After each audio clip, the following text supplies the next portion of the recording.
Hello and welcome to Starbound's second channel. My name is Gabriel the Bibi Capaldi and I'll be your narrator today. But before we get into today's story, please do check down below that you are subscribed to the channel. It's 100% free and helps us pop up on your feed a bit more often. The old Vortarian cruiser had been limping through space for 3 weeks, its engine core hemorrhaging energy, its occupants struggling for hope. When Captain Merck of the Carissa clan first spotted the small, unremarkable moon orbiting a gas giant, he had only one thought: survival. They needed a place to land, make repairs, and continue their exile. None of them could have imagined that this emergency landing would transform not just their lives, but the destiny of 2 species. 300 years later, that desperate moment of first contact had become history. History that teacher Solothar was determined his students would understand. "None of you is paying attention. Guess the past is irrelevant to you." Teacher Solothar's voice cut through the classroom's ambient noise. The whispered conversations, the soft tapping of fingers on desks, the occasional yawn. He surveyed the room with mounting frustration, watching as most of the students continued their disengagement. One was staring out the window at the bustling cityscape beyond, another was doodling in her notebook, and a boy in the back row had his head down entirely, possibly asleep. Solothar walked between the desks, the fabric of his formal teaching robe brushing against chairs as he passed. "Guess to all of you this life we live here is the normal. No questioning, no interest in the past, no wondering how we got here." The shame that flickered across some faces gave him a small measure of satisfaction. At least, they had the decency to recognize their disrespect, even if they couldn't summon the energy to correct it. His gaze moved methodically across the classroom, observing the diverse group of students before him.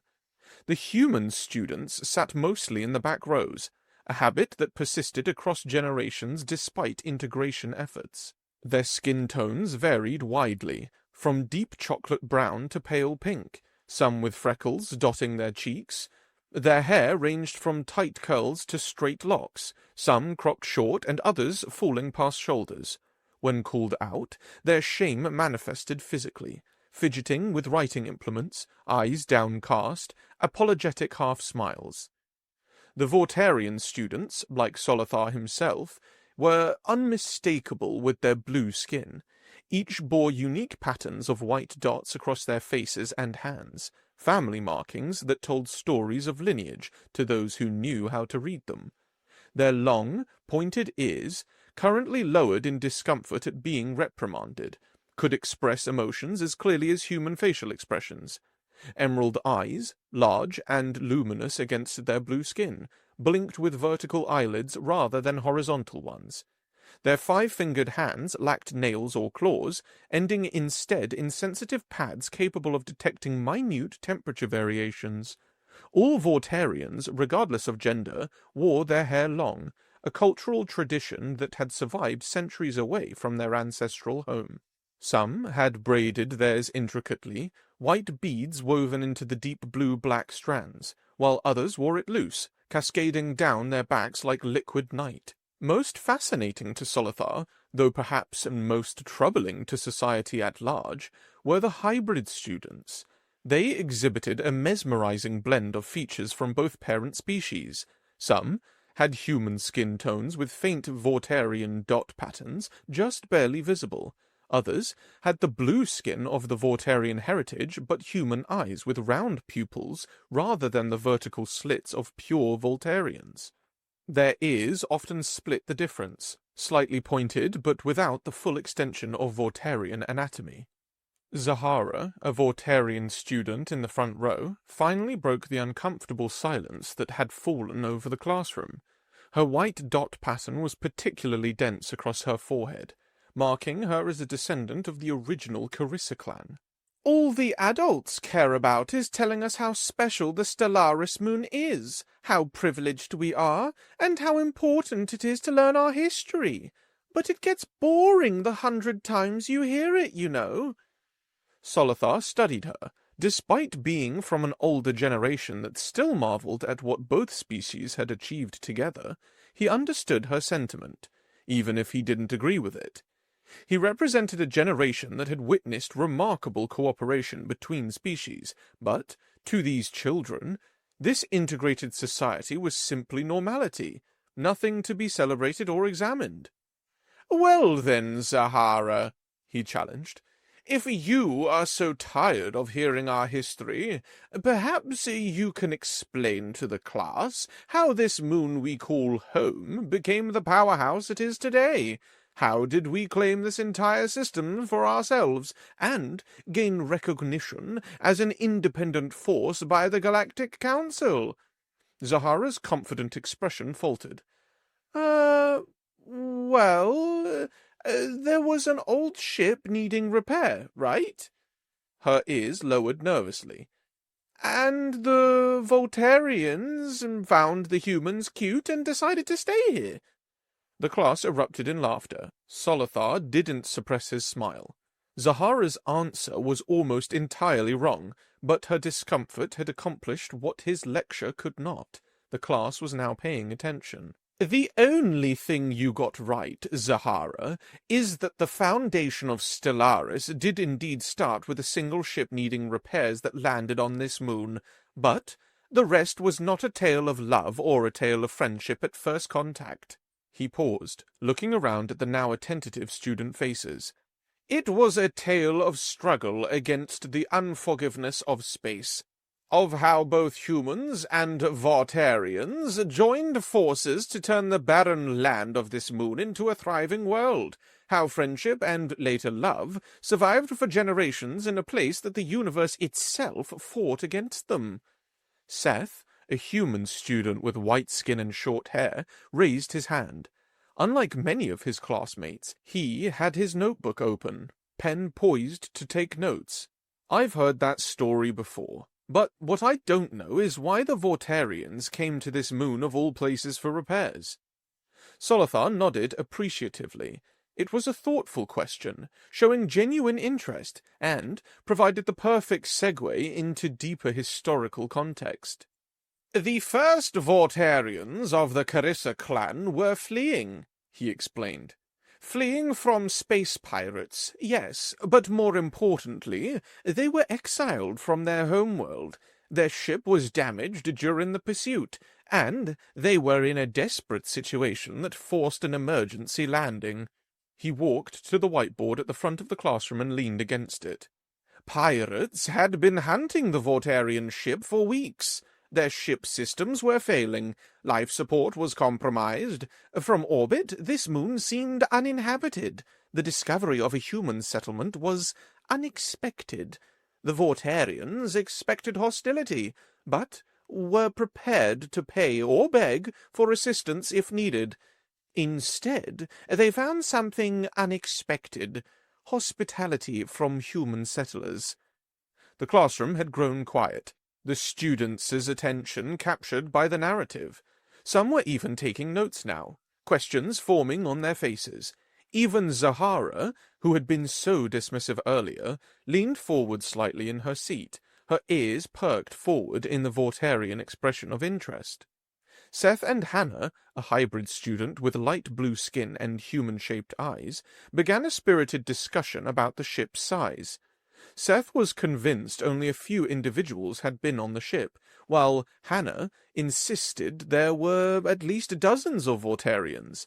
Their debate spread to nearby students, gradually evolving into a humans versus hybrids argument, each group defending a different hypothesis about the ship size and passenger count. Solothar allowed the discussion to continue for a moment, pleased to see them engaging with the historical material. When it threatened to become too heated, he intervened. "The ship was old, but very big," he explained. "Our founding fathers numbered in the hundreds on the Voltarian side. As I've said before, they were the Carissa clan, an entire tribe expelled from their homeworld because they lost a war against another faction. The survivors of this war were the ones who were expelled." The classroom fell silent again, all eyes on him. The previous boredom had been completely replaced by genuine interest. Solothar paused deliberately, allowing the suspense to build. He walked slowly through the desks and moved to the window, looking at the houses and trees below. The school building stood a few floors high in a residential district, providing a view of countless houses and gardens. Red and green trees dotted the landscape, plants from both species coexisting in harmony. The red-leafed Voltarian flora, with their unusual photosynthesis processes, had adapted to the moon's conditions alongside Earth's green vegetation. What had once been barren ground was now thriving with integrated plant life, a visual parallel to the integration of the species themselves. "A teacher?" Zahara's voice came from behind him. "I didn't know we had suffered so much before coming to this moon. How were our people received when they arrived? And why did they decide to stay?" Solothar turned back to the class, pleased that even his most skeptical student was now engaged.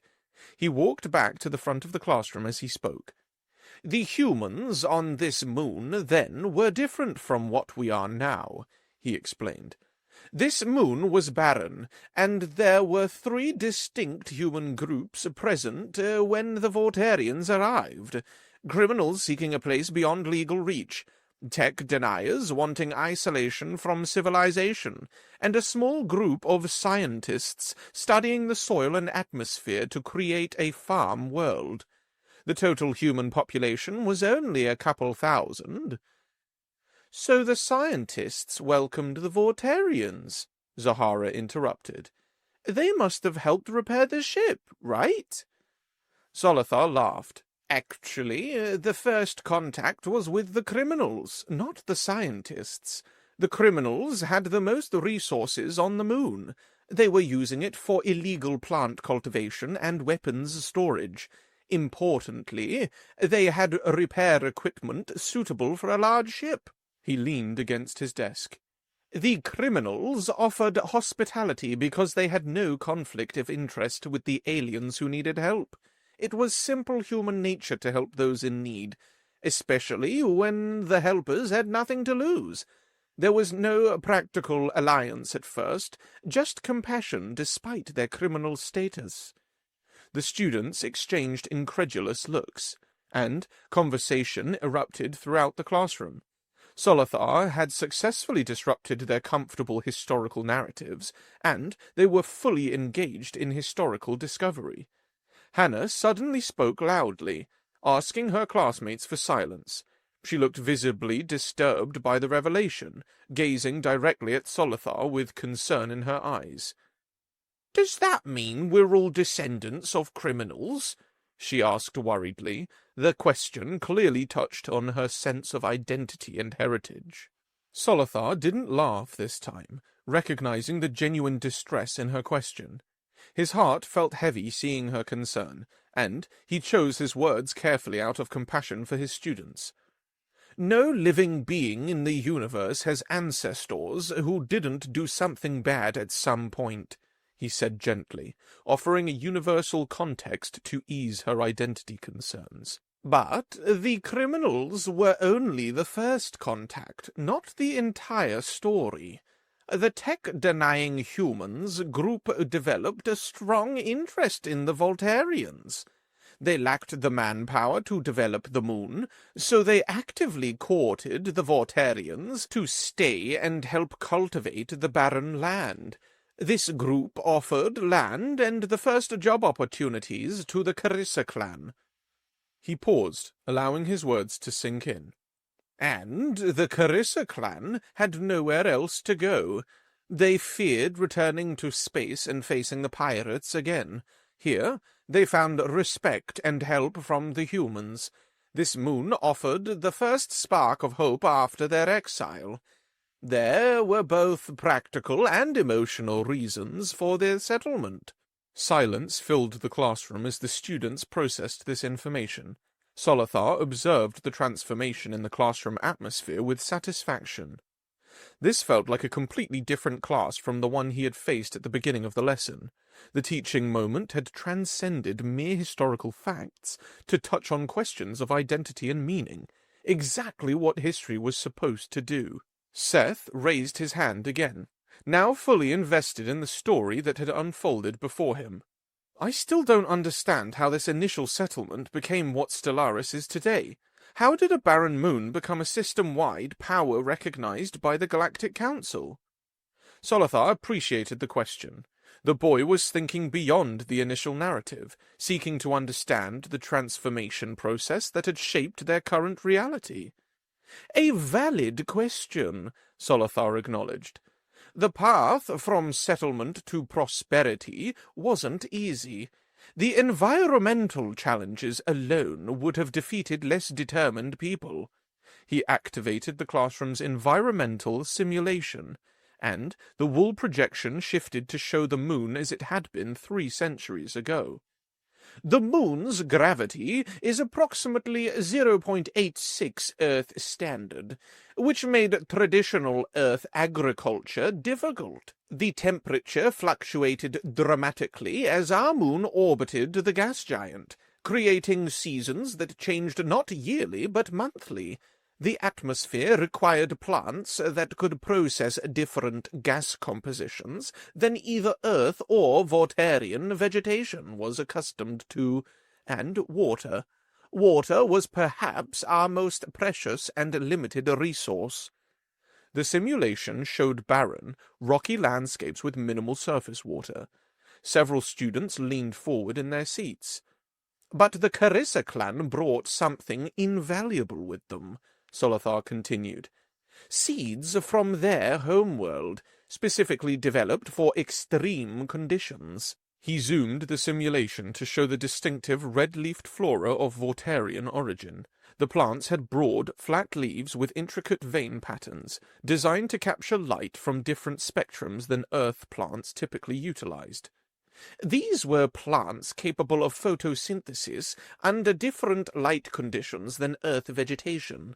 Their root systems could extract nutrients from mineral-poor soil, and most importantly, the seeds were designed to survive radiation and harsh conditions, originally developed for generation ships and colony worlds. Solothar switched the simulation to show the early settlement efforts.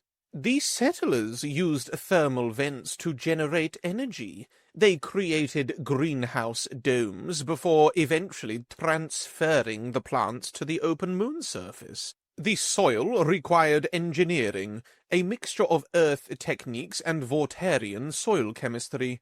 The small science team played a crucial role in analyzing and adjusting the process. The simulation displayed primitive dome structures clustered around steaming vents in the moon's surface. Inside these transparent structures, small patches of red and green plants grew side by side in carefully prepared soil beds. What emerged was a series of joint human-Vortarian innovations, Solothar said, his voice warming with pride. The criminals' equipment, which they used to transport their own plants, was repurposed for infrastructure. Irrigation systems were designed to maximize the limited water.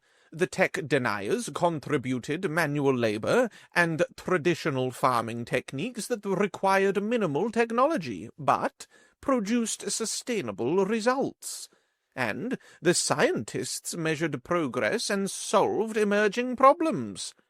The students watched as the time lapsed forward, showing the gradual spread of vegetation across the moon's surface. Several were taking notes now, their previous boredom forgotten. Zahara looked visibly impressed by what her ancestors had accomplished. The friendly atmosphere extended across species lines, though Solothar noted that the hybrid students remained somewhat quiet, perhaps still processing the implications of earlier revelations about their heritage. "Your behavior has been exemplary," Solothar said, satisfied with their engagement. "Let's move the timeline forward to discuss the centuries that followed." He adjusted the projection again. "To understand Stellaris as it exists today, we need to take a long-term perspective, connecting the initial hardships with the current prosperity." The projection now showed fields of mature vegetation covering vast areas of the moon's surface. The red Vortarian plants and green earth vegetation grew in patterns that complemented each other. In some areas, hybrid plants with purple leaves demonstrated the results of careful botanical engineering. As the agricultural foundation stabilized, something unexpected happened, Solothar explained. The unique soil composition and atmospheric conditions created new flavors in both human and Vortarian crops. Earth wheat grown in our soil had a nutty undertone that didn't exist elsewhere. Vortarian tuber plants developed a sweeter profile than their homeworld variants, and certain Vortarian spices grew more potently in our conditions. He switched the display to show early settlement kitchens, where humans and Vortarians worked together, experimenting with combinations of ingredients from both worlds. Cultural exchange happened most rapidly through food, he continued. Each species discovered they enjoyed certain preparations from the other's cuisine. New dishes emerged that combined elements of both culinary traditions. Seth raised his hand again.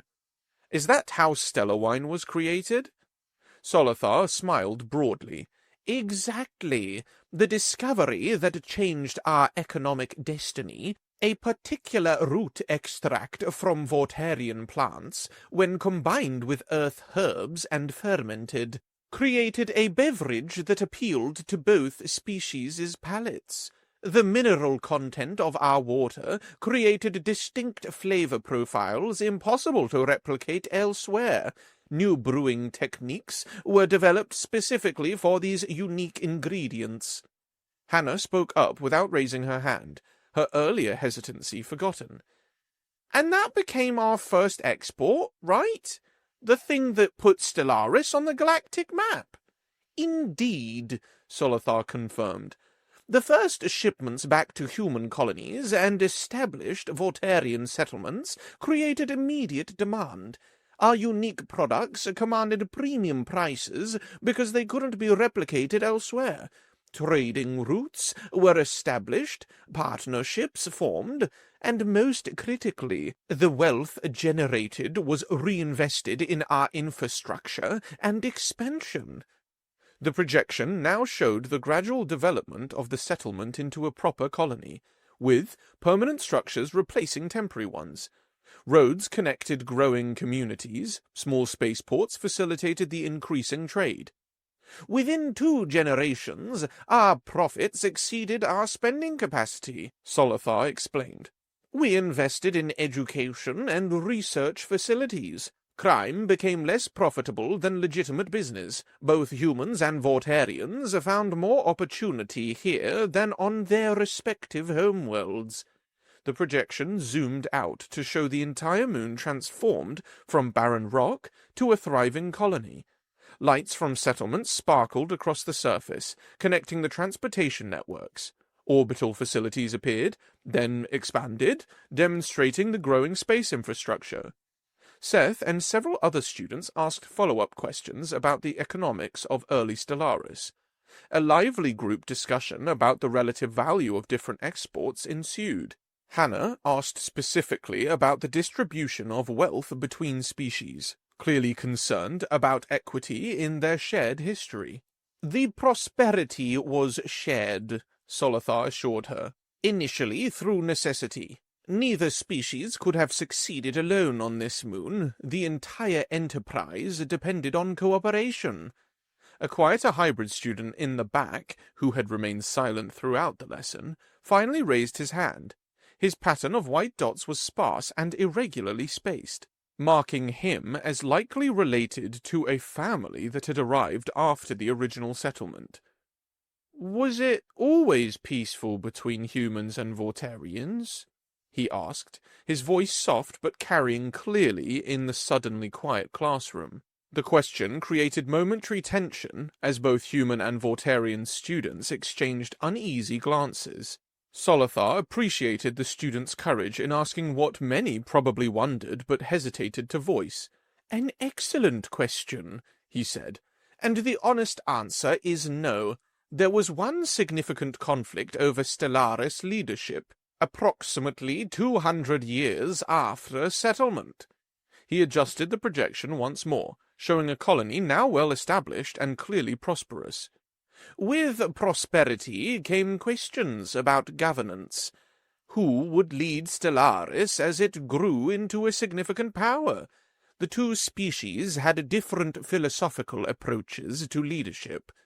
The display split to show two competing government centers that had developed on opposite sides of the main settlement.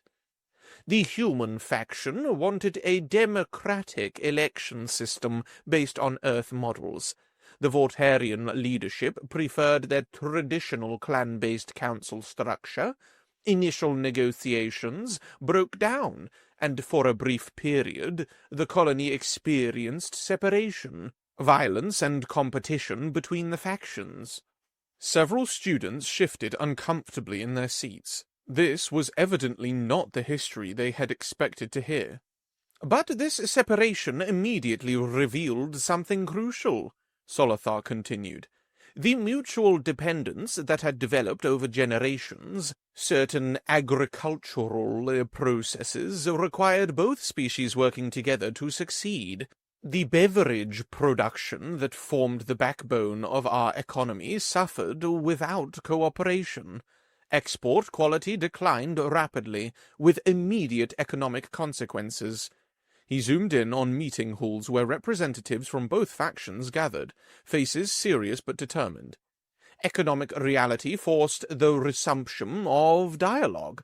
What emerged was a hybrid governance system, an elected council with constitutional guarantees for both species' cultural practices. Most interestingly, this compromise system proved more effective than either original proposal. It combined the best elements of both traditions and created something new, something uniquely Stellarian. Deep silence fell over the classroom as students absorbed the complexity of their history. Several exchanged thoughtful glances. Zahara raised her hand, clearly preparing to ask about implications for present-day governance. But before she could speak, Hannah's hand shot up with unusual urgency. Solothar nodded towards Hannah, whose normally confident demeanor had shifted. She seemed hesitant, almost nervous, as she lowered her hand slowly. She began, her voice quieter than usual. I have a question about myself and the other hybrids. How did we come to be? All eyes in the classroom turned toward her. The pure Voltarian and human students showed varying expressions of curiosity and discomfort, while the other hybrid students seemed to lean forward slightly, clearly invested in the answer. Hannah cleared her throat and continued, clearly determined despite her nervousness. What I mean is, how did both species agree that creating a new intelligent species was a good idea? The classroom remained silent, but the quality of the silence had changed. This was no longer about abstract historical events, but about the very identity of students sitting among them. Solothar could feel the weight of responsibility in providing an answer that acknowledged the complexity without diminishing anyone's sense of belonging. He felt like he was walking on eggshells. Many teachers avoided this topic entirely, referring students to their parents or to clinical biological explanations that ignored the social and ethical dimensions altogether. That's an important question, Hannah, Solothar said, carefully considering his words. And one that deserves a thoughtful answer. He moved away from the window and back towards the center of the classroom, feeling the eyes of every student following him. First, I want to be clear that hybrid children weren't the result of a government program or scientific experiment, he began. There were many couples, humans and Voltarians, who had built lives together through genuine love and commitment, with a particular desire for children of their own. He gestured toward the images of early Stellaris that still glowed in the projected display. As our society stabilized and prosperity increased, these relationships naturally evolved. Mixed couples had established homes together, built businesses, and contributed to our community. Their desire for families was a logical extension of their lives they had created together. Several of the hybrid students nodded almost imperceptibly, having heard this part of the story from their parents.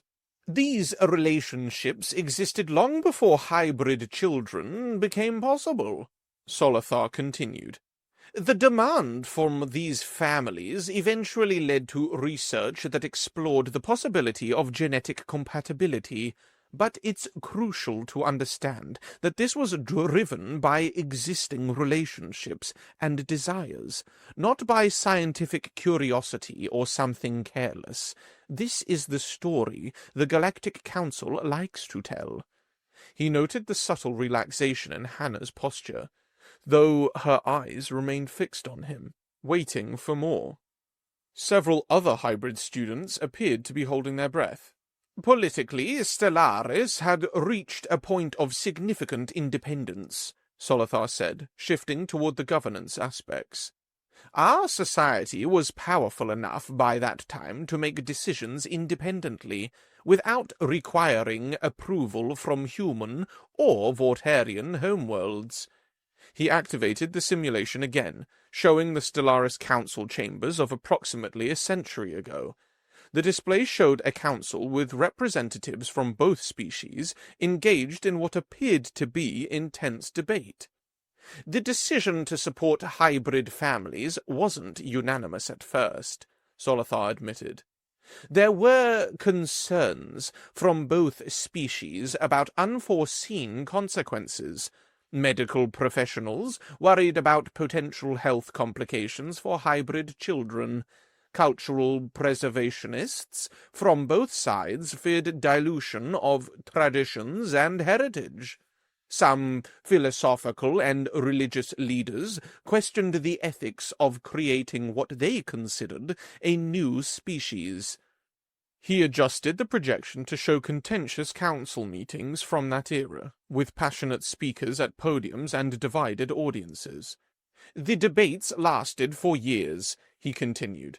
Studies were commissioned, experts consulted, and public forums held, but ultimately Stellaris defended its citizens' rights to form families as they chose. The deciding factor wasn't just abstract principles of freedom, but the visible reality of these couples' contributions to our society. Hannah nodded, seemingly satisfied with this part of the answer.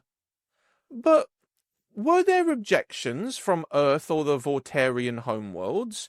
I've heard stories about diplomatic incidents. Solothar was impressed by her knowledge. You've done some research of your own, I see. Yes, there were objections, particularly from conservative factions on both homeworlds. Some human organizations expressed concerns about playing God. Some Vortarian clan leaders worried about dilution of their genetic legacy. He adjusted the simulation to show diplomatic communications and what appeared to be protests on distant worlds. But by that point, Stellaris had developed significant economic leverage through our exports, Solothar explained. Our agricultural techniques were sought after for other challenging environments. We had built enough military capacity to defend our borders, and most importantly, we had established legal autonomy within the galactic framework. He switched the projection to show what appeared to be a courtroom setting with representatives from multiple species. The Galactic Council's ruling on Stellaris sovereignty was a landmark decision that established our right to self-governance in internal matters. This included the right of our citizens to form families according to their own choices rather than homeworld dictates. Solothar looked around the classroom, seeing a mix of expressions. Some students nodded with familiarity, others appeared to be processing new information. The hybrid students, in particular, seemed to be absorbing this historical context for their own existence with intense interest. "So, we were a political statement?" asked another hybrid student from the back of the room, his tone somewhere between curious and concerned. "No," Solothar replied firmly. "You were the children your parents wanted. Everything else came later. We asked for forgiveness, not permission." This seemed to reassure not just the student who had asked, but several others as well. Hannah's expression had transformed from uncertainty to something approaching pride. "Thank you," she said simply. "No other teacher has ever explained it that way." Solothar inclined his head in acknowledgement. He glanced at the time display and realized their session had run longer than scheduled. He approached the window, noticing students from other classes already streaming through the courtyard below. "I believe that concludes our time for today," he announced. "We'll continue our discussion of Stellaris's political evolution next class." As students began gathering their belongings, Seth approached the teacher's desk. His notebook filled with more notes than Solothar had seen any student take in years. "Thank you for the interesting lesson," he said sincerely. "I'm going to research more about those early agricultural techniques." Solothar smiled. "The adaptation process continues even now. Each generation of plants becomes more suited to our conditions." Zahara joined them, her ears perked forward in the Vortarian expression of enthusiasm. "I was wrong to dismiss history as boring," she admitted. "I didn't know much about my ancestors' journey. My family doesn't talk about this at all." "Many don't," Solothar acknowledged. "Sometimes painful histories get buried under the comfortable present." Hannah was the last to approach his desk as the classroom emptied. "Thank you for not denying my questions like other teachers do," she said quietly. "Some of them act like hybrids just appeared one day." Solothar assured her. "Your existence is an important chapter in our shared story, not a footnote to be ignored." "You know," she said thoughtfully, "I've always felt caught between worlds. Not human enough for some, not Vortarian enough for others. But hearing about our history," she paused, collecting her thoughts, "it makes me feel like I belong in a way I didn't understand before." Solothar nodded, offering her a smile and nothing more. "Thank you." She turned and joined the last students exiting the classroom. As the doors closed behind her, Solothar remained at the window, watching his students cross the courtyard below. They moved in mixed groups now, not segregated by species as they had been at the beginning of the class. He caught snippets of animated conversations drifting up, discussions about historical details, mentions of family stories they now wanted to investigate, debates about the governance structure he had described. One particular exchange between Seth and a Vortarian student caught his attention. "My great-grandmother was on that original ship as a baby," the Vortarian student was saying proudly. "She helped design the irrigation systems." "Really?" Seth responded with genuine interest. "My family came later, but my grandfather worked on the first stellar wine distillery." Their voices faded as they moved beyond his hearing range, but Solothar smiled to himself. This was exactly what he had hoped for. Students connecting their personal histories to the larger narrative, finding their place in the continuing story of Stellaris. He turned back to his desk and began arranging his teaching materials with a sense of satisfaction. The transformation from disengaged students to active participants in their own history had been remarkable. Where there had been boredom and disinterest at the beginning of class, he now sensed curiosity and even pride. Some parents would likely be surprised by their children's sudden interest. Some might be uncomfortable with questions about painful parts of their heritage. But those conversations, however awkward or emotional, would strengthen the connections between generations. And perhaps most importantly, Hybrid students like Hannah would see themselves not as accidents or afterthoughts in Stellaris' history, but as the natural evolution of a society founded on cooperation between species. Solothar gathered his teaching robe and took one last look around the empty classroom. He had accomplished what he set out to do today, connecting these young people to their shared heritage and helping them understand that the story of Stellaris wasn't just a ship that arrived for repairs. It was about how humanity had offered so much more: opportunity, partnership, and eventually a new world under new rules. As he closed the classroom door behind him, he felt certain that at least some of his students would never see their history or themselves quite the same way again.